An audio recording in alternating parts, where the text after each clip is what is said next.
Hello everyone, welcome to part 2 of the Atari PC project. Today we are going to be digging into the Dell Optiplex. This is a computer I bought from a recycling center for $60. It is a Core i3 with 8 gigs of RAM and 500 gigabyte hard drive, I believe. Now I got this instead of the typical Raspberry Pi for an emulation because the Raspberry Pi 3B Plus seems to only be able to handle up to about the Dreamcast level, and even then there's a little iffiness on some games. I'd like this to be able to emulate clear up through GameCube, PlayStation 2, so I just needed the extra horsepower that a real full PC can give me. There's a channel I watch pretty frequently called ETA Prime. I'll leave a link in the description down below to the inspiration for a lot of this project. He's covered these cheap Dell Inspirons in the past and what they can do, and it's actually pretty impressive. These computers were really never meant to be used outside the office environment, like schools, offices, libraries, that kind of thing. So because they are a fleet type of computer, when they're refreshed with new computers, they're just basically trash.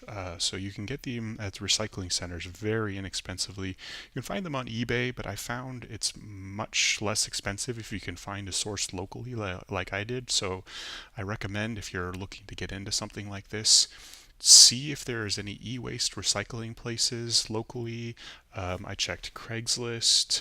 I checked just Googling in my local area. Using Google Maps is a good way to find local businesses.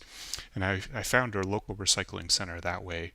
And I actually saved quite a bit of money over the going rates on what I saw these same exact computers were going for on eBay. So something to consider there. So without further ado, let's dig into this. We don't need this case, obviously. This will be going into the Atari, so come along with me while we tear this down, and I will take out the motherboard, and we'll see what we got. So nice thing is, these are designed to be very easily serviceable. So it's just toolless panel comes right off there. Set that aside. Then put on the anti-static strip just to be absolutely safe. And let's get a little bit more light in here. There we go. It's better. So as you can see, we have a stock cooler for an i3. It's pretty small. However, I may need to do something custom for that because it still might be too tall. So we'll see what that looks like. 2 sticks of RAM here. The power supply, now I know that this power supply is going to be too big, and that was a little disappointing for me. I was hoping I could find the small form factor version of these computers, which has more like a laptop power supply, but I couldn't find one available locally. I guess that's one drawback to only looking locally and not places like eBay. So this power supply is not going to work. However, there are tiny ATX power supplies that you can find that are not much bigger than the actual motherboard plug, and then it just goes to a power brick outside. So I will probably get one of those, and then this power supply I will use for a benchtop power supply project or something like that. So rest assured, all of this will be put to good use, but this will not be going in the Atari project. We got the hard drive over here and a DVD drive. Everything is all modern connections, so we have SATA for everything here. And I mean, it's not a bad computer at all. It's only a few years old, so it should be a good project. So let's just start taking out all of the power plugs.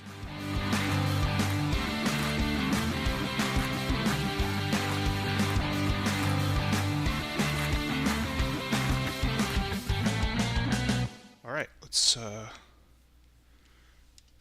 get into getting this motherboard out of here. Wow, that is not even remotely torqued down. It's gonna fall right out.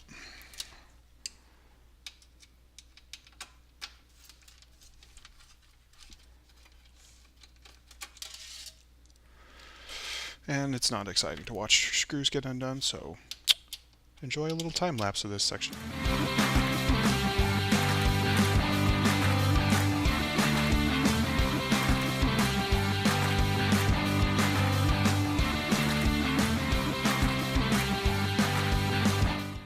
Alright, welcome back. Hope that little montage was thrilling for you. Toolless hard drive base. Love it.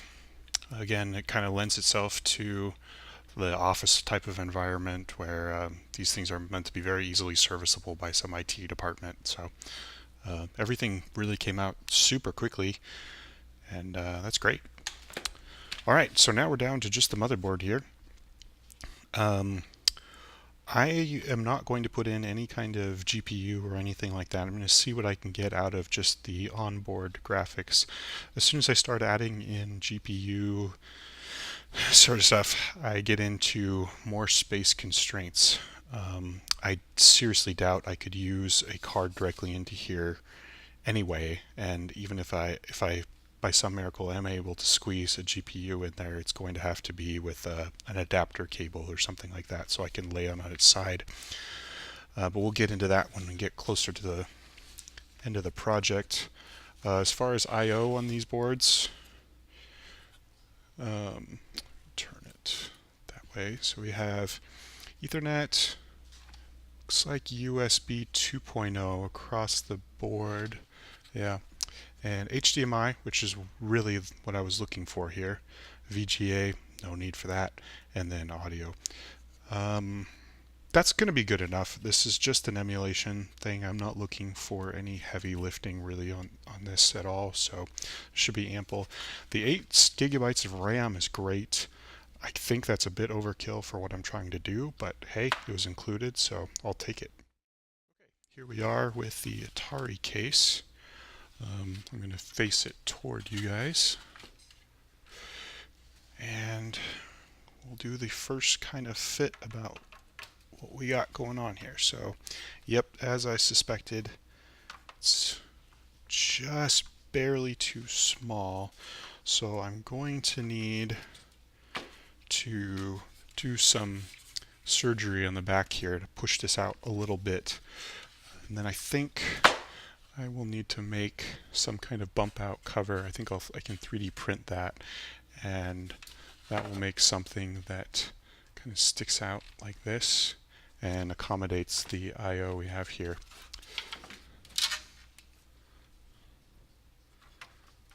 Although, if I desoldered some of the stuff I don't need, like the audio, the Ethernet, these USB ports I'm not going to need. I don't need the VGA. I may be able to shrink this down a little bit, but we'll have to see. I'm not sure about that one. As far as not needing the Ethernet, I'm just going to use one of these USB Wi-Fi cards. So that I can easily have with cable, jumpering that back in there, or I can use one of the internal USB over here. So I could just have it in there like that. That would be pretty neat.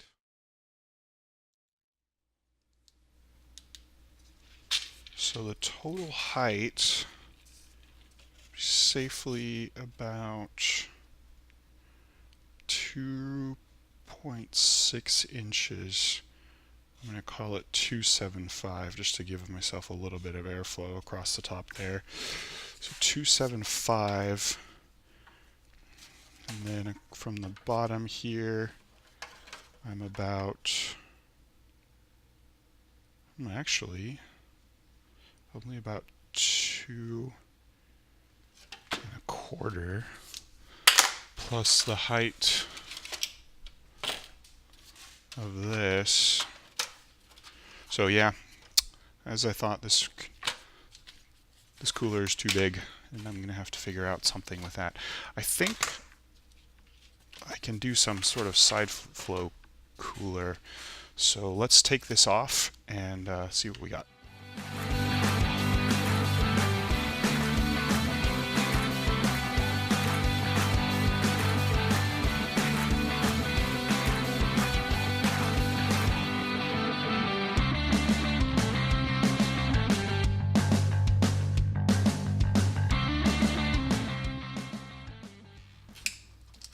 Alright, with the fan off, we are significantly thinner, but I'm going to need some sort of fan on this.